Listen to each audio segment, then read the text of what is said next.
Le fonctionnement de la collecte sera simple pour le citoyen. Il déposera ses résidus alimentaires dans un sac d'une couleur particulière qu'il placera ensuite avec les sacs à ordures dans le bac vert ou noir, le cas échéant.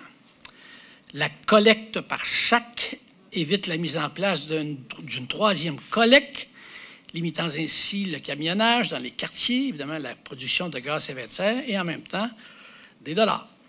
La collecte des résidus alimentaires sera un rouage important du succès de la biométhanisation à Québec.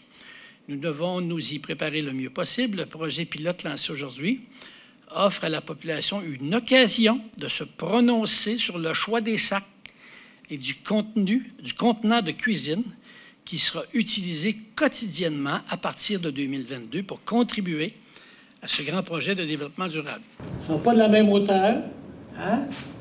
Ils ne sont pas de la même largeur, puis les deux contenants sont différents.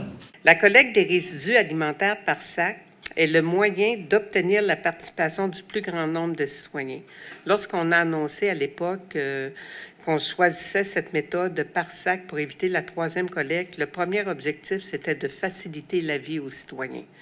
Alors, le bac brun, dans certains secteurs, peut-être que certaines personnes peuvent penser que ce serait facile, mais on est dans une ville avec des milieux très denses.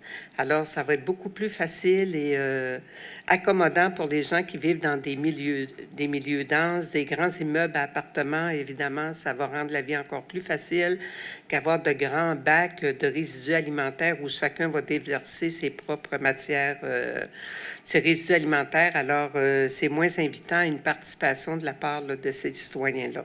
L'échantillonnage, évidemment, je vous dirais que on souhaite avoir entre 800 et 1000 personnes, mais on a de l'ouverture à un plus grand nombre que ça. Mais notre objectif, c'est au moins 800 personnes. Mais on est très optimiste d'avoir plus d'adhérents là, que ça.